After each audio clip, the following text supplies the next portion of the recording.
بھائیو، یزید اچانک کوئی آسمان سے نازل ہو کر تخت پر نہیں بیٹھا. یہ مسلسل اسلامی نظام کی گراوٹ تھی 20 سے 25 سال کی، جس کا نمائندہ بن کر یزید سامنے آیا. خرابی اس سے پہلے ہو چکی تھی. اب یہ الگ سے پورا ایک ٹاپک ہے، وہ 50 احادیث میں کور ہے. اور ابھی ریسنٹلی میں نے 8 محرم الحرام کو ایک لیکچر ریکارڈ کروایا ہے، مسئلہ نمبر 101، صحیح مسئلہ خروج اور فکر حسین حق پرستی کی علامت ہے. اس میں میں نے یہ ساری باتیں کھول کر بیان کی ہیں الحمدللہ. جسے شوق ہو تو وہ لیکچر دیکھ سکتا ہے. بہرحال یزید ابن معاویہ کے جو برے کرتوت ہیں، اس پہ تو گھنٹوں گفتگو کی جا سکتی ہے. اس حوالے سے اس امت میں بہت بڑی خدمت کی ہے. اہل سنت کے بہت بڑے ایک امام گزرے ہیں آج سے 900 سال پہلے. امام عبد الرحمن بن علی بن محمد بن الجوزی، المتوفا 597 ہجری، 597 ہجری میں فوت ہوئے. آج 1436 ہجری ہے، 900 سال پہلے. انہوں نے ایک کتاب لکھی، اور یہ شیخ عبد القادر جیلانی رحمت اللہ علیہ المتوفا 561 ہجری کے شاگرد بھی ہیں. محدث ابن جوزی، ان کو اہل سنت کہلوانے والے تینوں گروہ اپنا امام مانتے ہیں، بریلوی، دیوبندی، سلفی یعنی اہل حدیث، اور اہل تشیع بھی ان کو بڑی قدر کی نگاہ سے دیکھتے ہیں. محدث ابن جوزی کو ان کی بہت خدمات ہیں حدیث کی فیلڈ کے اعتبار سے، حتیٰ کہ امام ابن تیمیہ اور حافظ ابن کثیر اور اس طرح کے بڑے بڑے جو لوگ ہیں، جو خصوصاً اہل حدیث مکتبہ فکر کے لوگ جن کو بڑا اپنا امام مانتے ہیں، وہ ان کو بہت عزت کی نگاہ سے دیکھتے تھے. ان کی بڑی تعریفیں کی ہیں انہوں نے اپنی کتابوں میں، کیونکہ یہ تو ان سے بھی بہت پہلے گزرے ہیں. ان کے زمانے میں ایک یزیدی تھا مولوی، اس کا نام تھا عبد المغیث. اس نے ایک کتاب لکھی کہ یزید کو ہمیں برا نہیں کہنا چاہیے، یہ سب اس کے اوپر جھوٹے الزام ہیں.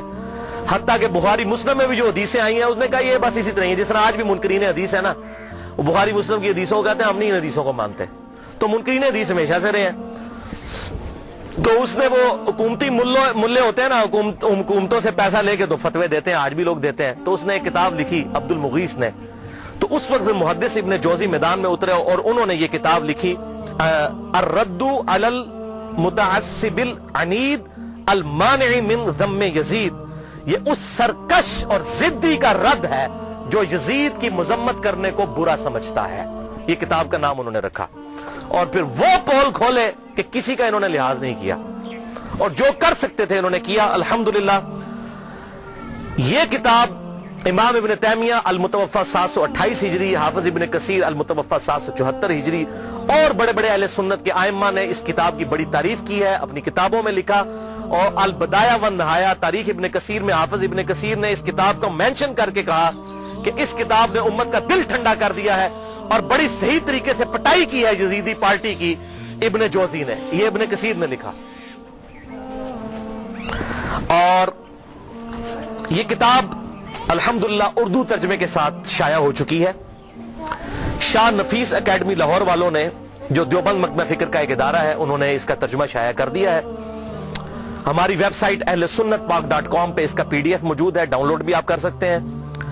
ٹوٹل یہ 80 صفحات پر مشتمل ہے کتاب. ٹوٹل 160 ہے اس کے صفحات، 80 صفحات اس مترجم نے اپنے کومنٹس کیے ہیں، اور 80 صفحات پہ اس کا کتاب کا ترجمہ ہے. ماشاءاللہ انہوں نے حق کھول کر بیان کیا ہے. ائمہ اہل سنت کی رائے کیا تھی یزید کے بارے میں. حیران کن بات ہے کہ دنیا کی کسی حدیث کی کتاب میں یزید سے ایک حدیث بھی روایت نہیں ہے. حضرت ابو بکر کے بیٹوں کی حدیثیں بخاری اور مسلم میں ہیں، حضرت عمر کے بیٹوں کی حدیثیں بخاری اور مسلم میں ہیں، حضرت علی کے بیٹوں کی حدیثیں بخاری اور مسلم میں ہیں. لیکن یزید کی کوئی روایت دنیا کی کسی کتاب میں موجود نہیں ہے. حالانکہ ان کے بھی والد حضرت امیر معاویہ رضی اللہ تعالیٰ عنہ 40 سال تک مسلمانوں کے حکمران رہے ہیں، 20 سال تک گورنر، اور پھر 20 سال بعد صلح حسن کے بعد حکومت سنبھالی. لیکن کسی نے ان کے بیٹے سے حدیث نہیں لی، کیونکہ مجرور راوی تھا. تو یہ سارے اقوال محدثین کے انہوں نے جمع کیے. اور محدث جو ہوتے ہیں نا، وہ بالکل نیوٹرل لوگ ہوتے ہیں. وہ حکومتی ملا نہیں ہوتے ہیں کہ پیسے لے کے فتوے دیں. محدث تو حق بات کرتا ہے. جو مجرور راوی ہے وہ مجروح ہے. حتیٰ کہ آپ بخاری اور مسلم میں یہاں تک حضرت علی کے بیٹوں کی، حضرت علی کے پوتوں کی، ان کے پڑپوتوں تک کی حدیثیں موجود ہیں بخاری اور مسلم کے اندر. امام باقر کی حدیثیں، امام جعفر کی حدیثیں، امام موسیٰ کاظم کی حدیثیں، امام علی رضا کی حدیثیں، امام زین العابدین کی حدیثیں، یہ اہل سنت کے ہاں آپ کو ملیں گی. لیکن یزید کی کوئی حدیث نہیں آپ کو اہل سنت کی کسی کتاب میں نہیں ملے گی. حالانکہ وہ اس کے باپ صحابی ہیں، 40 سال تک مسلمانوں کے حکمران رہے، ڈومیننٹ پرسنالٹی رہے. کوئی ایک روایتی محدث لے لیتا نا کہ 40 سال میں اپنے باپ سے کچھ سیکھا ہوگا انہوں نے، کوئی نہیں.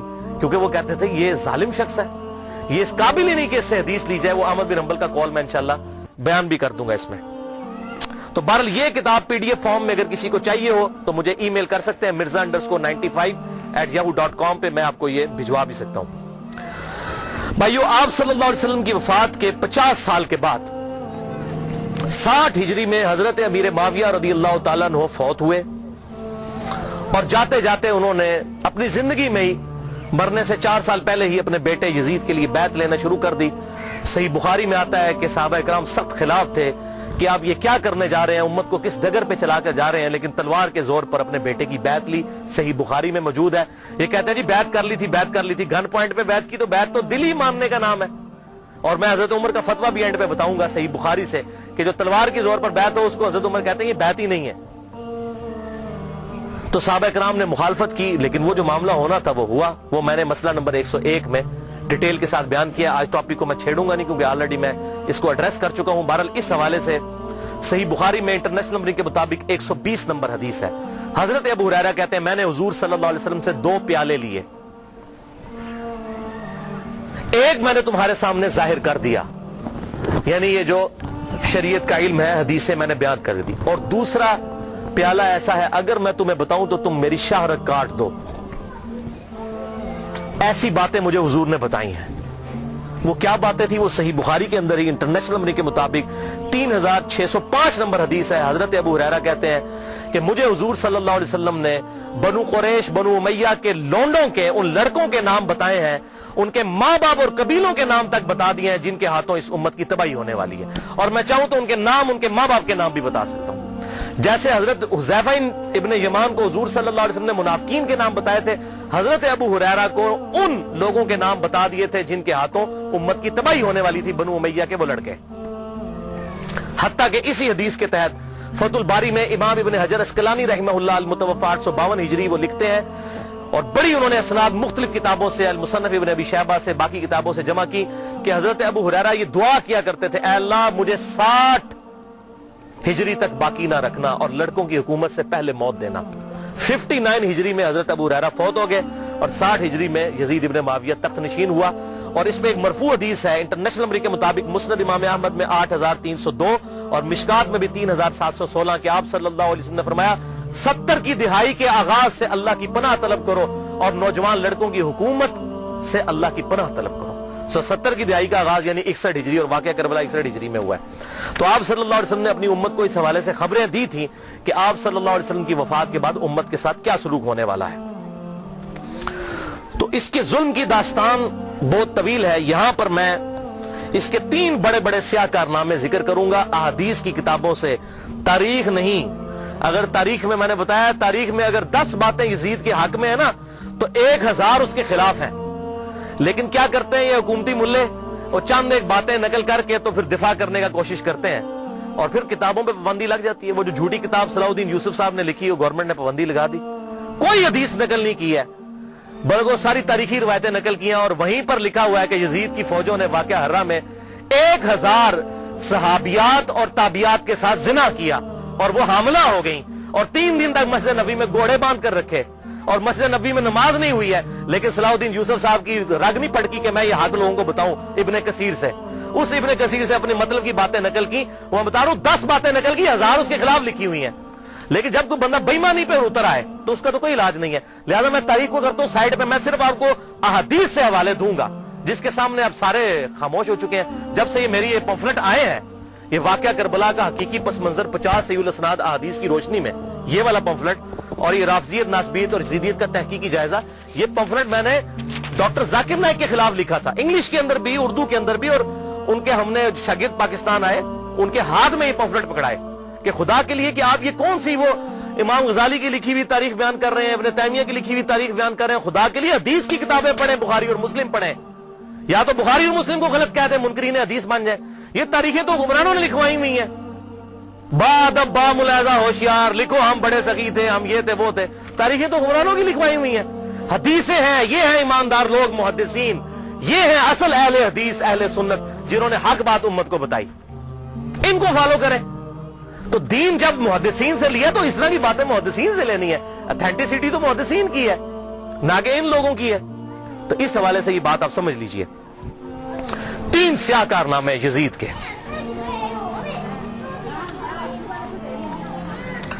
پہلا سیاہ کارنامہ 61 ہجری میں آپ صلی اللہ علیہ وسلم کی وفات کے بعد 50 سال کے بعد عبید اللہ ابن زیاد کو گورنر لگا کر اس کے ذریعے سیدنا حسین ابن علی رضی اللہ تعالی عنہ کو شہید کروایا۔ 18 اہل بیت میں سے اور 54 لوگ دوسرے شہید ہوئے واقعہ کربلا کے دوران، ٹوٹل 72 لوگ۔ اور اس کا ذکر صحیح بخاری میں انٹرنیشنل نمبر کے مطابق 3748 نمبر حدیث میں موجود ہے، اور صحیح مسلم میں 6309 نمبر حدیث کے اندر بھی موجود ہے کہ جب حضرت حسین کے قتل کے بعد حضرت امام زین العابدین علی ابن حسین رحمہ اللہ تعالی جب مدینہ شریف آئے تو ان کے ہاتھ میں حضور کی تلوار تھی جو حضرت علی کے پاس تھی، اس کے بعد مولا حسین کے بعد تھی، مولا حسین کے بعد زین العابدین کے پاس آئی۔ صحیح مسلم 6309۔ تو مسور بن مخرمہ رضی اللہ تعالیٰ عنہ حاضر خدمت ہوئے اور انہوں نے کہا کہ اے نبی کے بیٹے، یہ تلوار آپ میرے حوالے کر دیں ورنہ یہ کہیں بنو امیہ کے ظالم لوگ آپ سے چھین نہ لیں، اور میں اپنی جان سے بڑھ کر اس کی حفاظت کروں گا۔ تو یہ صحیح مسلم میں موجود ہے۔ لوگ کہتے ہیں نہیں پتہ نہیں حسین قتل بھی ہوا تھا کہ نہیں، ٹھیک ہے، آپ لوگوں نے یہ باتیں کرنا شروع کر دی ہیں۔ تو بھئی جھوٹ کے تو کوئی پاؤں نہیں ہوتے ہیں۔ جب لوگوں نے یہ جرات کی تھی، وہ صحابہ وہ بغلوں میں بت رکھ کے آتے تھے، اس لیے رفع یدین ہوتا تھا، حالانکہ اہل سنت اور اہل تشیع کا رفع الیدین پہ اجماع ہے، سوائے حنفیوں کے پوری امت متفق ہے کہ آپ صلی اللہ علیہ وسلم رکوع میں جاتے وقت، رکوع سے اٹھتے وقت رفع الیدین کرتے تھے۔ لیکن جب کوئی بندہ بے ایمانی پر اتر ہے تو اس کا تو کوئی علاج ہی نہیں ہوگا کہ جی بت رکھ کے آتے تھے، اے بھی ہوئی یہ بت رکھ کے آتے تھے۔ بھائی صحیح مسلم میں موجود ہے، صحیح بخاری میں واقعہ کربلا کا ذکر موجود ہے۔ دوسرا سیاہ کارنامہ، اور ادھر میں یہ بات کر دوں، بعض لوگ کہتے ہیں حضرت حسین جو ہے وہ یزید کی بیعت کے لیے جا رہے تھے اور انہوں نے کہا میری 3 شرائط ہیں، یا تو مجھے اجازت دو میں یزید کے ہاتھوں میں ہاتھ دے دوں، یا مجھے کسی مسلمان سرحد پر بھیج دو، یا مجھے واپس جانے دو۔ خدا کے لیے بھائی یہ بات ہوتی تو بنو امیہ نے لڑیاں ڈالنی تھی کہ حضرت امیر معاویہ رضی اللہ تعالیٰ عنہ پوری زندگی حضرت حسین سے وہ بیعت نہیں لے سکے اپنے بیٹے کے لیے جو انہوں نے اپنی وفات سے 4 سال پہلے لینا شروع کر دی تھی، اور یہ عبید اللہ ابن زیاد نے حضرت حسین کو اگر منوا لیا تھا تو اس کو تو سونے میں تولنا تھا یزید نے کہ بھی آپ نے بڑا کارنامہ کیا۔ کدھر یہ جھوٹ ہے۔ انصاب الاشراف کتاب سے یہ پیش کرتے ہیں، شیخ زبیر لیزئی صاحب نے پوری تحقیق لکھی ہے کہ یہ کتاب ہی ثابت نہیں صحیح سند کے ساتھ، اور اس کتاب میں تو ایسی ایسی حدیثیں ہیں کہ کئی صحابہ کا ایمان ہی ثابت نہیں ہوگا اگر اس کتاب کو انصاب الاشراف کو پیش کریں۔ اور یہ جو روایت ہے وہ روایت بھی منقطع ہے۔ حلال بن صاف یہ بیان کرتے ہیں ان کا واقعہ کربلا میں ہونا ثابت نہیں ہے، اور منقطع روایت کوئی حجت نہیں ہوتی ہے، تو یہ کتاب بھی ثابت نہیں، بالکل جھوٹ ہے۔ پوری امت بیعت کر لیتی، حضرت حسین بیعت نہ کرتے، اس وقت تک ان کو سکون نہ آتا۔ کیوں؟ حسین کا بیعت کرنے کا مطلب تھا کہ آل محمد نے بنو امیہ کی بدماش حکومت کو اسلامی حکومت تسلیم کر لیا ہے۔ اس لیے آپ دیکھیں ایک حسین نے بیعت نہ کی تو یار کیا ہوا، کوئی فرق نہیں پڑتا، چھوڑ دو۔ حضرت سعد ابن عبادہ نے بخاری مسلم میں آتا ہے کہ حضرت ابوبکر و عمر کی بیعت نہیں کی تو کیا حضرت ابوبکر نے ان کو قتل کروا دیا تھا؟ نہیں۔ 6 مہینے تک حضرت علی نے بھی بیعت نہیں کی، بخاری اور مسلم میں آتا ہے، کیا قتل کروا دیا؟ تو یہ بات کرنا بڑا آسان ہوتا ہے، ایسے معاملات ہوتے نہیں ہیں۔ حق بات وہی ہے جو کتابوں کے اندر لکھی ہے، باقی لوگ جتنی باتیں کرتے رہے وہ سب جھوٹی کہانیاں ہوتی ہیں۔ تو یہ دوسرا سیاہ کارنامہ یہ تھا کہ جب حضرت حسین کو شہید کیا گیا تو ظاہر امت میں کوہرام مچ گیا، تو جن لوگوں نے تلوار کے زور پر بیعت کی ہوئی تھی، دبے ہوئے تھے، وہ بھی میدان میں اترے۔ انہوں نے کہا کہ ہم یزید ابن معاویہ کی بیعت توڑ کے اس کو پھینک دیتے ہیں۔ سب سے پہلے اہل مدینہ نے بغاوت کی، اور صحیح مسلم میں کتاب الامارہ چیپٹر میں موجود ہے یہ چیز، امارت کے بیان والے چیپٹر میں صحیح مسلم کے اندر۔ اور جب بیعت توڑی تو ظاہر ہے کہ پھر یزید کو غصہ آیا، اس نے پھر فوج اپنی بھجوائی اور اس نے اہل مدینہ کے اوپر جو ہے وہ چڑھائی کر دی۔ 3 دن تک مدینہ تو رسول کو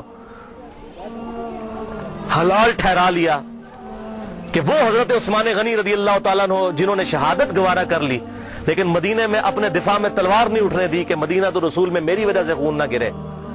اس یزید ظالم شخص نے مدینے پر حملہ کروایا اور قتل عام مسلمانوں کا کروایا. صحیح بخاری میں کتنی حدیثیں میں ان کے حوالے دے دیتا ہوں. صحیح بخاری میں 2604, 2959, 4024, 4906 یہ صحیح بخاری میں ہے. صحابہ کا قتل عام کروایا. یہ کہتے ہیں صحابہ کے گستاخ, اور جنہاں دے چمچے ہونا سب تو بڑے گستاخ او جے صحابہ دے جنہاں نے صحابہ نو قتل کیتا جے. گالی دینا تے چھوٹا جرم ہے, قتل کروانا بڑا جرم ہے. اور گالی بھی میں نے بتا دیا انہوں نے شروع کروائی ہوئی ہے. یہ ساری بدعتیں بنو امیہ کی شروع کی ہوئی ہیں, ممبروں پر حضرت علی پر لعنت کرنا اور صحابہ کو قتل کرنا. اور صحیح مسلم میں 3339, 3319, 3323 سے لے کر 3333 تک یہ 15-20 احادیث ہیں جن کا لب لباب یہ ہے کہ آپ صلی اللہ علیہ وسلم نے ارشاد فرمایا جس نے اہل مدینہ کو ڈرایا, اہل مدینہ کو دھمکایا یا مدینہ میں بدعت کو جاری کیا, مدینے والوں پر ظلم کیا, اس پر اللہ کی لعنت, اللہ کے فرشتوں کی لعنت اور تمام لعنت کرنے والوں کی لعنت. کہتے ہیں یزید پر لعنت نہ کریں. ہم کسی کلمہ گو اہل قبلہ کے اوپر لعنت کے قائل نہیں ہیں.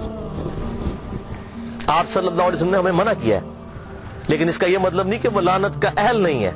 لعنت خود بخود ہو جائے گی. قرآن میں آیا لعنت اللہ علی الکاذبین, جھوٹوں پر اللہ کی لعنت.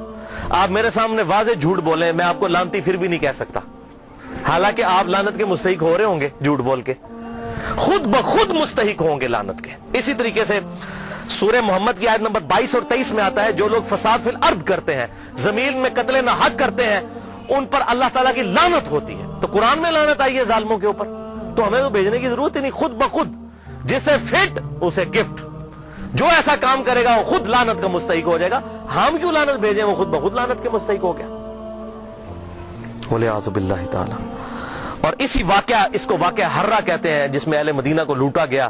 اور یہاں تک کہ حافظ ابن کثیر جو آخری درجے تک اہل شام کا دفاع کرتے ہیں, لیکن یہاں پر وہ بھی تڑپ اٹھے اور انہوں نے کہا کہ یہ یزید نے جو ظلم ڈھایا, 1000 صحابیات اور تابعیات بغیر شادی کے حاملہ ٹھہری. زنا کیا یزید کی فوجوں نے. 3 دن تک مسجد نبوی میں گھوڑے باندھے وہاں پر پیشاب کرتے رہے اور مسجد نبوی میں نماز نہیں ہوئی. اور حتیٰ کہ پھر حافظ ابن کثیر تڑپ اٹھے جب مختار سخوی نے 22,000 قاتلین حسین کو ایک ایک لسٹ بنا کر قتل کیا, تو ابن کثیر کہتے ہیں کہ اس نے مسلمانوں کے دل ٹھنڈے کر دیے. ایک تو توابون کھڑے ہوئے 4000 کے قریب, لیکن وہ عبید اللہ ابن زیاد کا مقابلہ نہیں کر سکے. بعد میں مختار سخوی نے جس طریقے سے ان کو قتل کیا جو حضرت حسین کے خلاف کھڑے ہوئے تھے, اور آپ دیکھیں اس کا سرغنہ کون تھا, عمر ابن سعد ابن ابی وقاص, جنتی صحابی کا بیٹا. حضرت نوح علیہ السلام پیغمبر سے بیٹا کیا نکلا, کافر.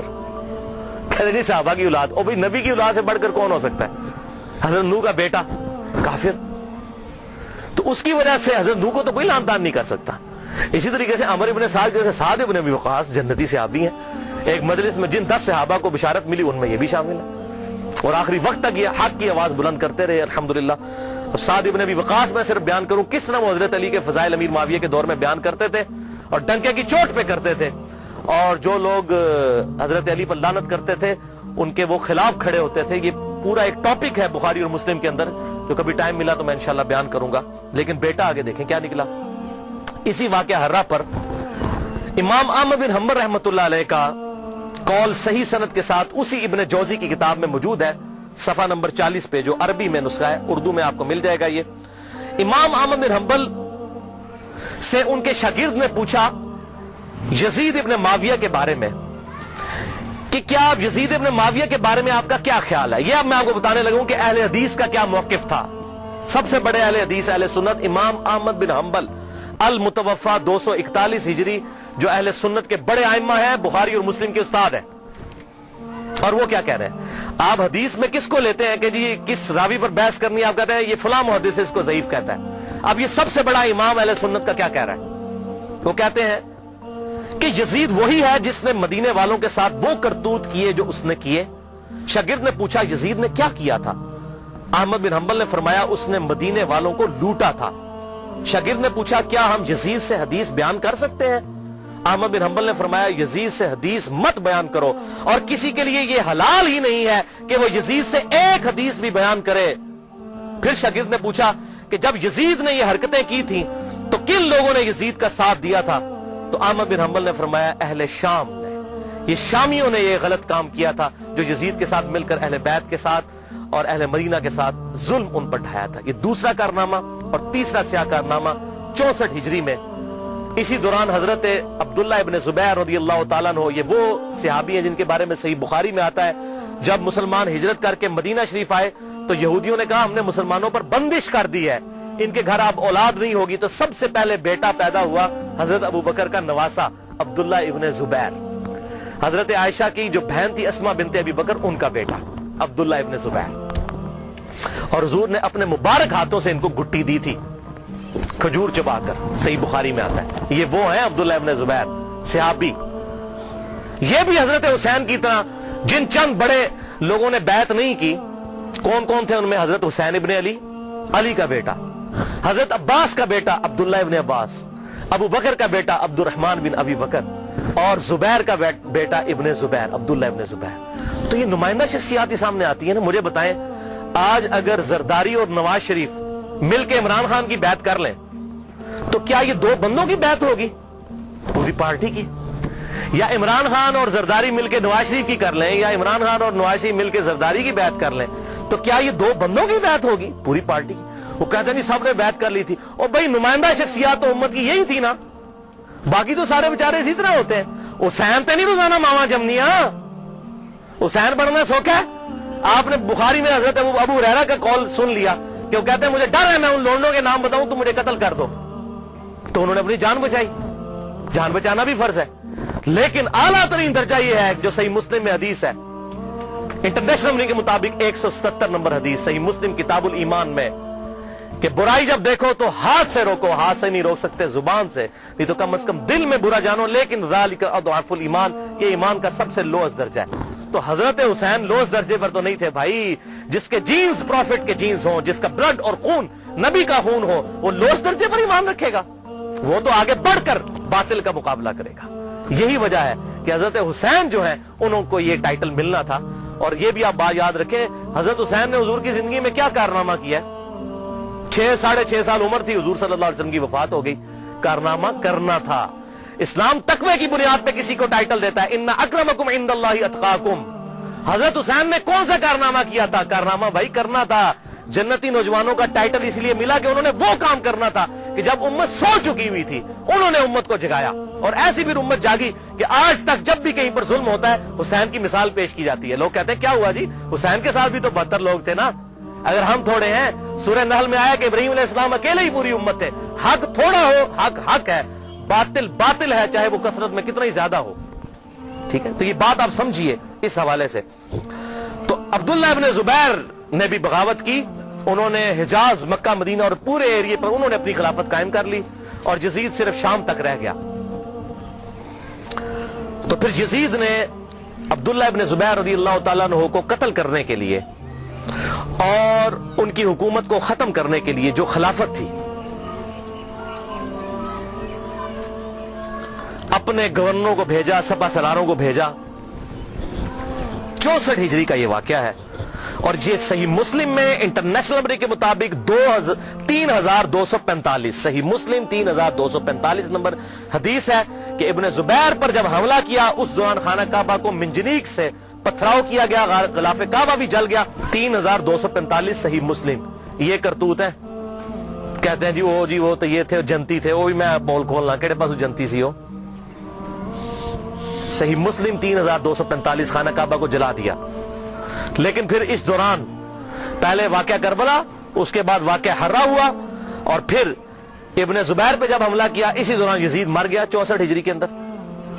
جب مرا تو پھر ابن زبیر نے اسی جنگ کے دوران وہ مر گیا. ابن زبیر نے کہا کہ جاؤ اپنے شیطان کی خبر لو، وہ مر گیا. تو پھر اس کی فوج تتر بتر ہو گئی. پھر 9 سال تک خلیفہ رہے اس پورے ایریے کے اوپر عبداللہ ابن زبیر. پھر جب عبد الملک بن مروان کے مرنے کے بعد بنا، اس نے پھر حجاج ابن یوسف کو بھیجا. پھر دوبارہ خانہ کعبہ پر حملہ ہوا، اور وہ بھی صحیح مسلم 6496 نمبر حدیث میں موجود ہے. پھر ابن زبیر کو حجاج ابن یوسف نے، جو اسی بنو امیہ کی باقیات تھی، اس نے قتل کر کے خانہ کعبے کے دروازے پہ ان کی لاش، صحابی رسول کی لاش لٹکائی 1 ہفتے تک کے لیے. صحیح مسلم 6496. ابن زبیر کو 74 ہجری کے اندر شہید کر دیا گیا. یہ بھی انہی کا کارنامہ تھا اب یہاں پر میں کسی محدث کا فتویٰ، کسی محقق کا فتویٰ، کسی حکومتی ملے کا فتویٰ، کسی روزی روٹی چلانے والا دین سے اس کا فتویٰ نہیں، امیر المؤمنین سیدنا عمر ابن خطاب رضی اللہ تعالیٰ عنہ کا فتویٰ صحیح بخاری سے پیش کرنے لگا ہوں۔ انٹرنیشنل نمبر کے مطابق صحیح بخاری میں 6830، سیدنا عمر کا جب آخری حج تھا تو آپ کو کسی نے آ کر خبر دی، اس کے بعد آپ شہید ہو گئے، کہ لوگوں میں یہ چیما گوئیاں ہیں کہ جب عمر مر جائے گا تو ہم فلاں شخص کو اپنا خلیفہ بنا لیں گے، خود ہی چن لیں گے۔ اب یہ فلاں کون ہے، اس کو تلاش کرنا ہے، یہ فلاں کون تھا خلافت کا لالچی، یہ آپ کے لیے اسائنمنٹ ہے۔ فلاں شخص کی ہم بیعت کر لیں گے۔ حضرت عمر کو اتنا غصہ آیا کہ مسلمانوں کے مشورے کے بغیر، صحیح بخاری 6830، بڑی لمبی حدیث ہے، حضرت عمر فاروق رضی اللہ تعالیٰ عنہ ممبر پر چڑھے اور ابن عباس کہتے ہیں کہ میرا گھٹنا جو ہے نا وہ بالکل ممبر کے ساتھ ٹچ تھا جب میں نے یہ حضرت عمر کا خطبہ خود سنا، اور حضرت عمر اتنے غصے میں تھے، میں نے کہا کہ آج تو یہ، بلکہ صحیح بخاری اسی حدیث میں آتا ہے کہ عبد الرحمن بن عوف کہتے ہیں کہ آپ تو عرفات کے میدان میں خطبہ دینے لگے تو میں نے کہا امیر المومنین یہاں پر ہر طرح کے لوگ موجود ہیں، کوئی پڑھے لکھے ہیں، کوئی ان پڑھ ہے، تو آپ کی بات کا کوئی اور مطلب نہ لے لیں، آپ صبر کریں، مدینہ جا کے خطبہ دیں۔ تو مدینہ شریف جا کر پہلا کام حضرت عمر نے خطبہ دیا 6830، بڑی باتیں ارشاد فرمائی، اور پھر اس میں ارشاد فرمایا ورڈ بائی ورڈ، لفظ بائی لفظ حضرت عمر کے الفاظ، صحیح بخاری 6830۔ دیکھو، خیال رکھنا کہ کوئی شخص بھی بغیر مسلمانوں کے مشورے کے اور بغیر اتفاق رائے کے تم پر مسلط نہ ہونے پائے، ورنہ اس کا انجام قتل و غارت ہوگا۔ اور وہ آپ نے دیکھا کتنی قتل و غارت ہوئی، حضرت حسین کو شہید کیا گیا، واقعہ ہررا ہوا، پھر خانہ کعبہ کو جلایا گیا، پیچھے کیا رہ گیا؟ مکے کی حرمت پامال، مدینے کی حرمت پامال، اہل بیت کی حرمت پامال۔ اس سے زیادہ کیا کر سکتا تھا؟ اور حضرت عمر نے پہلی پیشن گوئی کی تھی مسلمانوں کے مشورے، تو یہ تلوار کے زور پہ کیا گیا۔ وہ میرا پورا لیکچر سن لیں، صحیح بخاری کے اندر موجود ہے حدیث اور کتابوں کے اندر، کہ تلوار کے زور پر زبردستی بیعت لی گئی اور صحابہ نے مخالفت کی۔